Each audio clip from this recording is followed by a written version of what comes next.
मेरे कत्ल पे आप भी चुप हैं, अगला नंबर आपका है। मेरे कत्ल पे आप भी चुप हैं, अगला नंबर आपका है।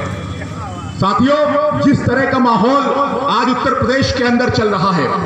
जिस तरह से उत्तर प्रदेश की सरकार तानाशाह हो गई है, जिस तरीके से उत्तर प्रदेश की सरकार की बात करें या केंद्र सरकार की बात करें, उसमें बैठे हुए नेताओं की बात करें, तो जिस तरीके से उनको सवालों से डर लगने लगा है, वो तानाशाह हो गए हैं, वो माहौल आप देख रहे हैं कि क्या माहौल है आज उत्तर प्रदेश में क्या हो रहा है। मैं यहां देख रहा हूं कि गांव से आए हुए लोग बैठे हुए हैं जो मेरी बात की तस्दीक करेंगे, मेरी बात पर मुहर लगाएंगे। गांव में आज क्या हो रहा है, धान की फसल कटी है, गेहूं बोया जाना है, लेकिन गेहूं बोने के लिए जिस खाद की हमको जरूरत है, जिस बीज की हमको जरूरत है, उसकी किल्लत है उत्तर प्रदेश के अंदर। और खाद पाने के लिए जब हम समितियों के सामने लाइन लगाते हैं, पंक्तियों में खड़े होते हैं, मांग करते हैं, आवाज उठाते हैं, तो हमको खाद तो नहीं मिलती,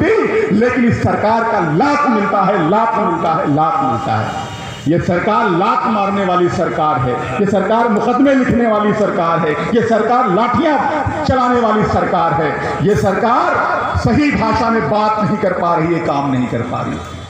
आज अगर युवाओं की बात करें तो क्या हो रहा है, उत्तर प्रदेश के अंदर कोई परीक्षा समय से नहीं हो सकती, किसी परीक्षा का फॉर्म समय से नहीं आ सकता। अगर फॉर्म समय से आ गया तो परीक्षा की डेट नहीं अनाउंस होती है, अगर डेट अनाउंस हो गई तो परीक्षा सही समय पे हो नहीं पाती है, अगर किसी तरीके से परीक्षा हो गई तो पर्चा लीक हो जाता है। उत्तर प्रदेश को एक अनोखी उपलब्धि हासिल है, कक्षा 5 तक की परीक्षा का पर्चा अगर लीक हुआ है तो उत्तर प्रदेश के जनपद बलिया में हुआ है। यह अनोखी उपलब्धि हासिल है इस बोलवीर सरकार के मालिक योगी आदित्यनाथ जी को। आज हो क्या रहा है, अगर किसी तरीके से परीक्षा भी करा ले गए बिना पर्चा लीक किए तो क्या होता है, आरक्षण में घोटाला करते हैं, आरक्षण में डाका डालने का काम करते हैं, तमाम विसंगतियां लेकर आते हैं, तमाम अनियमितताएं लेकर आते हैं। और ये केन प्रकार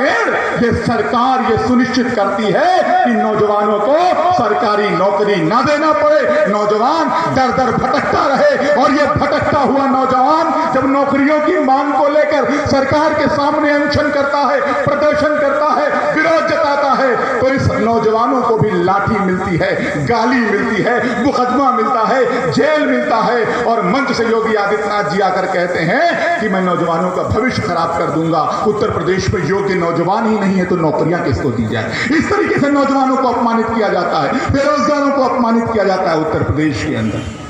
तो इसी मांग को लेकर माननीय सांसद जी निकले हैं, माननीय सांसद जी निकले हैं सामाजिक न्याय की मांग को लेकर। क्या है सामाजिक न्याय, जहां जहां अत्याचार होगा, समाज में जिस भी व्यक्ति के साथ अत्याचार होगा, आम आदमी पार्टी के लोग, आम आदमी पार्टी के माननीय सांसद संजय सिंह जी उनके लिए न्याय की मांग करेंगे, उनके हक में आवाज उठाने का काम करेंगे। चाहे दलित हो, चाहे पिछड़ा हो, चाहे अल्पसंख्यक हो, चाहे मुसलमान हो, चाहे कमजोर वर्ग का, गरीब वर्ग का, समर वर्ग से रहने वाले लोग हो, हर किसी के हक और हुकूक की आवाज उठाने का बीड़ा अगर किसी ने उठाया है तो माननीय संजय सिंह ने उठाया है। मैं बस अपनी आखिरी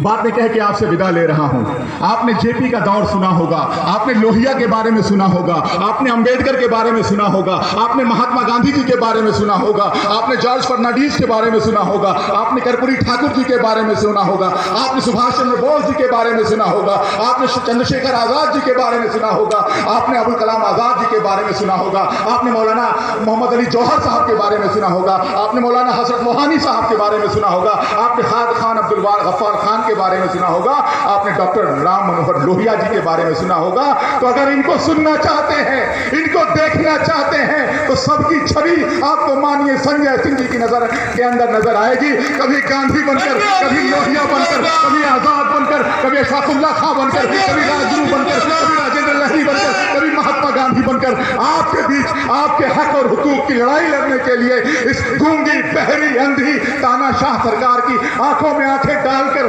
बात करने की हिम्मत अगर कोई रखता है तो ये वक्त का लोहिया, ये वक्त का अंबेडकर, ये वक्त का गांधी माननीय संजय सिंह जी रखते हैं। इनका साथ दीजिए। सुल्तानपुर के लोगों, आम आदमी पार्टी में जिस प्रांत का मैं अध्यक्ष हूं, सुल्तानपुर उसी जिले उसी प्रांत के अंदर आता है, लेकिन हाथ जोड़ के मैं आपसे निवेदन करता हूं, हाथ जोड़कर गुजारिश करता हूं कि जितना प्यार आप माननीय सांसद जी पर लुटाते हैं, जितना प्यार आप इनको करते हैं, उतना प्यार इनकी पार्टी से भी करिए। खून पसीने से इस पार्टी को सींच रहे हैं, खून पसीने से इस विचारधारा को सींच रहे हैं। इस विचारधारा को मजबूत करने के लिए, इस पार्टी को मजबूत करने के लिए, सामाजिक न्याय की लड़ाई लड़ने के लिए, रोजगार देने की लड़ाई लड़ने के लिए सरयू तट से निकले हैं, पैदल पैदल आप तक पहुंचे हैं और आज यहां आपसे विदा लेकर प्रयागराज तक जाएंगे। पूरे उत्तर प्रदेश में, पूरे देश में इस पार्टी को मजबूत करने के लिए मेहनत कर रहे हैं, इस विचारधारा को मजबूत करने के लिए मेहनत कर रहे हैं। मैं आप सबसे हाथ जोड़कर यह अपील करता हूं, गुजारिश करता हूं कि सुल्तानपुर के अंदर